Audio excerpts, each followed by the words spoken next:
The long way home. I didn't ask for this trip. I didn't want it, but when Mom shoved the keys into my hands and said, "Drive your brother to college," I didn't argue. Not because I was feeling generous, more because she looked like she might cry if I said no. "It'll be good for you too," she said, her voice thin. "You haven't really talked since." She didn't have to say it. Since Dad died. That was 4 years ago, but the wound still bled. Quietly. Slowly. Especially between me and Caleb. He was 12 when it happened. Now 16, he was taller, broader in the shoulders, and quieter than I remembered. I was 18, freshly graduated, stuck in limbo. My friends had gone off to college or joined the military. Me? I was flipping burgers at a diner, pretending I had a plan. So we left one gray morning in August, two brothers. One broken past, and 600 miles of road between home and Caleb's future. The silence was sharp. He played games on his phone. I kept my eyes on the endless line of pavement, the hum of the engine. The only sound we shared. At the first rest stop, I bought coffee. Caleb didn't ask for anything, just followed me in, his face blank. "You hungry?" I asked. He shrugged. I got it. He didn't say thank you. Just grabbed a bag of chips and trailed behind me. It stung more than it should have. By the time we crossed into Indiana, the storm came out of nowhere. Sheets of rain lashed the windshield. I slowed to a crawl, wipers barely keeping up. "You ever think about Dad?"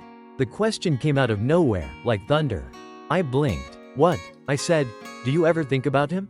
I swallowed. "Every day." "I don't remember his laugh anymore," Caleb said.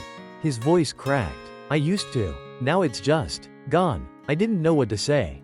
How do you tell your little brother that some days you forget, too? That grief isn't a clean break, it's a slow unraveling. I feel like I'm forgetting who he was. Caleb said, eyes fixed on the storm outside. And who I was when he was here. A lump rose in my throat. He wouldn't want that. "Yeah?" he snapped. Then maybe he shouldn't have died. The silence after that was deafening. We drove through the storm until the GPS rerouted us. Some detour through the back roads of nowhere.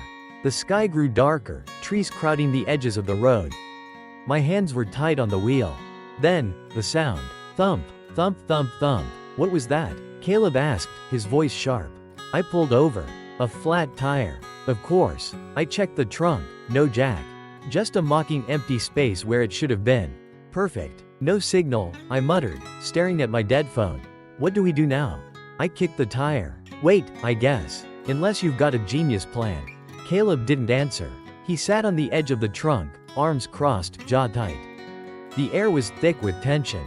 The kind that had been building for 4 years. You blame me, he said suddenly. I turned. What? For what happened? For Dad. You blame me. That's not true. He stood now, his voice rising. He was on his way back from dropping me off at that stupid tournament. If I hadn't begged him. Stop, I said. No.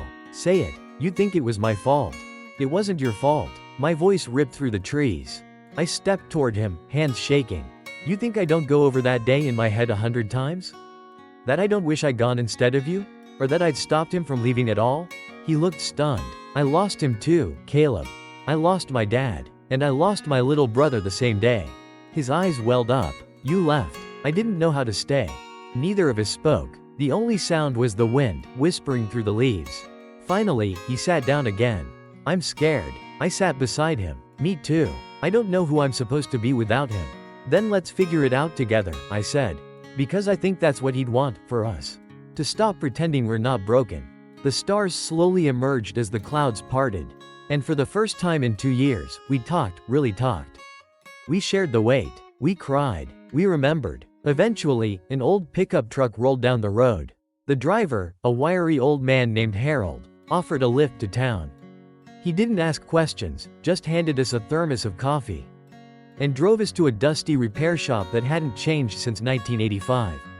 We got the tire fixed the next morning and were back on the road by noon. When we reached Chicago, Caleb stared out the window at the skyline. He looked older somehow, not in age but in his eyes. I don't know if I'm ready, he said. You are, I said. And if you're not, that's okay too. Just don't shut people out. He nodded slowly. At the dorm, I helped him carry his bags. Before I left, he grabbed my arm. Eli, he said, voice low, I'm glad you came. I smiled. Me too. He hugged me. Not a quick, awkward thing, but a real hug. One that said everything we didn't have the words for. As I drove away, the city fading in my rearview mirror, I realized something. We hadn't fixed everything. The pain was still there. The grief, the guilt, but we weren't alone in it anymore. And maybe, just maybe, that's what brotherly love really is. Not perfection, not easy forgiveness, just the choice to show up. Again and again, even when the road gets rough. Even when you're lost, especially then. It's time to study new words in context. 1. Stuck in limbo. Definition: being in a state of uncertainty or waiting, where no progress can be made, and the future is unclear. Example: after the company merger was announced, many employees felt stuck in limbo, not knowing whether they would keep their jobs. 2. Shrugged. Definition: a quick movement of raising and lowering the shoulders, often used to show uncertainty, indifference, or lack of knowledge. Example: when asked if he knew the answer, he simply shrugged and walked away. 3. Lashed. Definition: to hit or strike something violently, often with force like a whip or a storm. Example: the angry waves lashed against the rocks during the storm. 4. Unraveling. Definition: the process of coming apart, either literally like a thread or figuratively like a plan or situation falling into disorder. Example: the detective realized the suspect's story was unraveling under close questioning. 5. Deafening. Definition: extremely loud, so loud that it feels overwhelming, or as if it could make someone unable to hear. Example: the cheers of the crowd were deafening as the team scored the winning goal. 6. Stunned. Definition: shocked or amazed, often left temporarily unable to react due to surprise or disbelief. Example: she was stunned when she heard that she had won the scholarship. 7. Wiry. Definition: thin but strong and tough, often describing a person or an object that is lean yet powerful.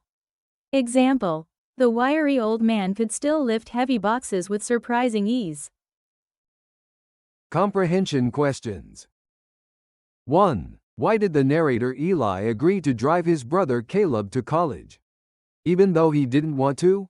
Answer: because their mother asked him to, and looked like she might cry if he refused.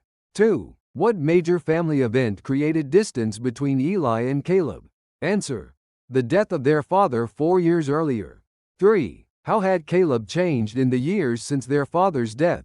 Answer: he grew taller and broader but became quieter and more withdrawn. 4. What job was Eli doing at the time of the trip, and why did he feel stuck?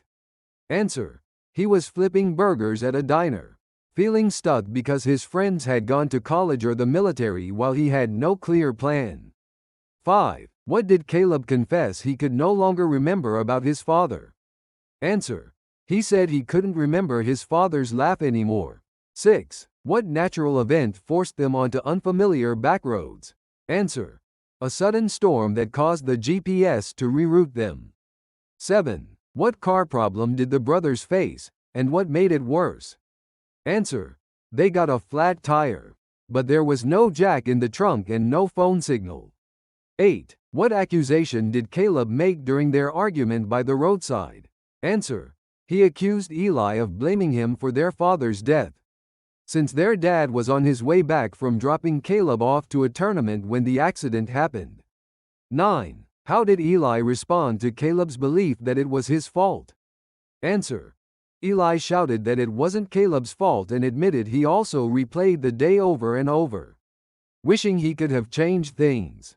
10. What emotional breakthrough happened between the brothers during this roadside confrontation? Answer: they finally admitted their fears and grief, shared their pain, and began to reconnect emotionally.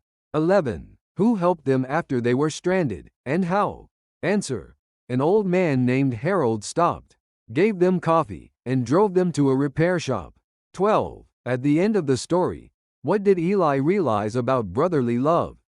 Answer: that it isn't about perfection or easy forgiveness, but about choosing to show up for each other, especially during hard times.